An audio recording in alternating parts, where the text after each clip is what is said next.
Assalamualaikum warahmatullahi wabarakatuh. Perkenalkan, nama saya Walyandani dengan NIM 1142420. Pada kesempatan kali ini, saya akan mempresentasikan tugas micro learning saya yang berjudul analisis penggunaan media sosial dan jam tidur mahasiswa menggunakan metode Queen's Clustering.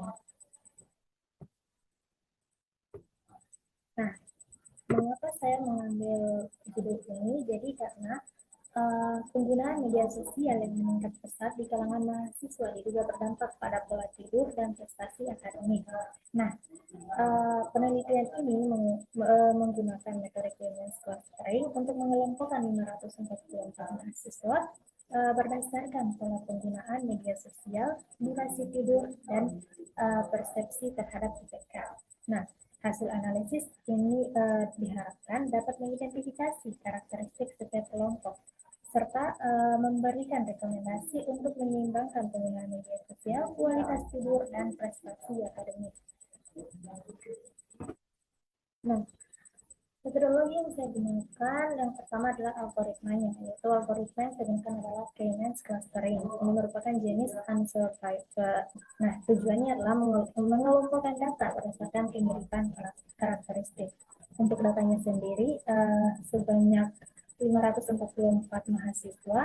Untuk sumbernya sendiri dari dataset yang bersumber dari Kaggle dan kuesioner yang saya sebarkan kepada teman-teman saya. Nah, selanjutnya adalah fitur yang saya gunakan. Nah, di sini yang saya gunakan itu terdapat ada 5 fitur. Yang pertama adalah durasi penggunaan media sosial, durasi tidur, persepsi terhadap IPK, persepsi pengaruh medsos ke prestasi, dan persepsi pengaruh medsos ke tidur. Nah, untuk tahapannya sendiri, saya mulai dari pre-processing data dulu, itu menggunakan data teks menjadi angka, selanjutnya adalah normalisasi, itu menyamakan skala semua fitur. Selanjutnya adalah penentuan key optimal, itu dia mencari jumlah klaster terbaik. Nah, di sini saya untuk klaster terbaiknya ada pada klaster ke-10. Selanjutnya adalah clustering, di mana ini mengelompokkan data ke setiap klaster. Dan terakhir adalah evaluasi, di mana mengukur kualitas klasternya.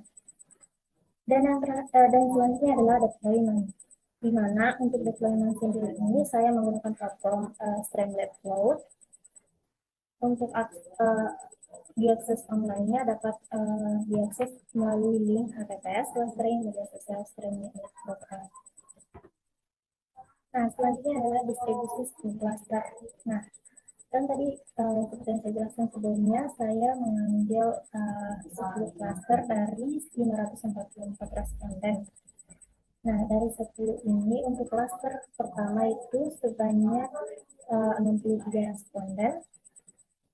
Cluster dan di sini terlihat bahwa cluster yang paling tinggi adalah cluster 3 sebanyak 102 jumlah 102 responden.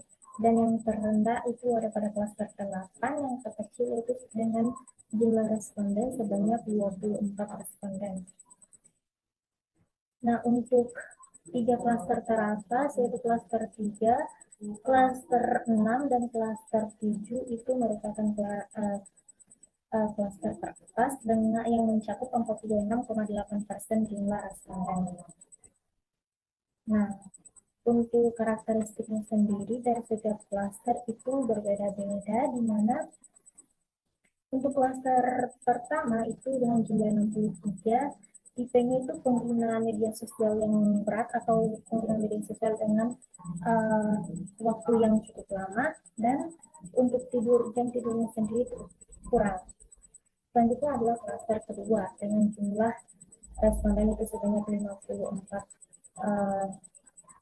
pengguna, 54 responden, itu dia masuk dalam tipe pengguna berat dan tidurnya cukup. Dan klaster terakhir itu dia dengan jumlah responden 34 dan masuk dalam tipe pengguna berat dan kurang tidur. Nah, mungkin kita langsung saja. Nah,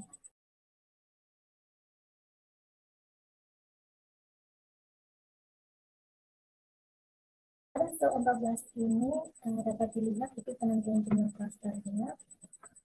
Nah, di sini ada grafik algo method dan silhouette form. Di sini pada algo method itu yang paling optimal ada pada klaster 4. Tidak turun drastis seperti yang pada klaster 2 ke 3. Untuk yang 4 ke 5 itu tidak terlalu drastis untuk uh, turunnya, dan di sini yang paling stabil adalah terdapat pada klaster 10.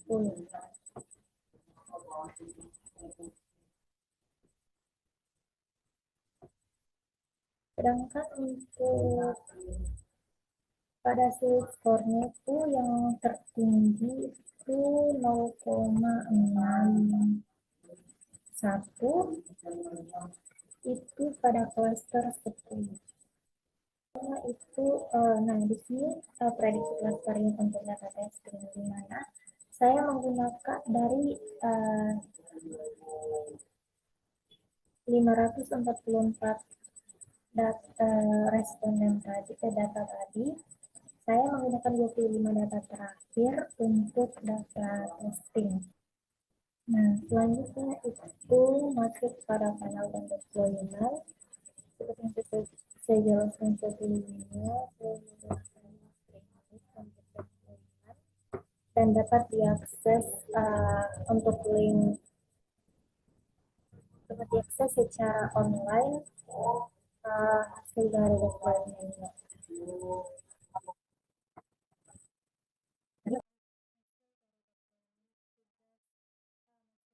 Saya di mana di sini yang saya masukkan pada deployment ini merupakan hasil dari clustering dengan metode K-means, di mana yang pertama itu penentuan jumlah cluster optimal, di mana di sini ada grafik algo method, ada grafik select score, ada juga distribusi responden, hubungan penggunaan media sosial dan jam tidur, serta box plot dari distribusi data per cluster. Ada juga persepsi responden. Nah, karakteristiknya juga sama distribusi data.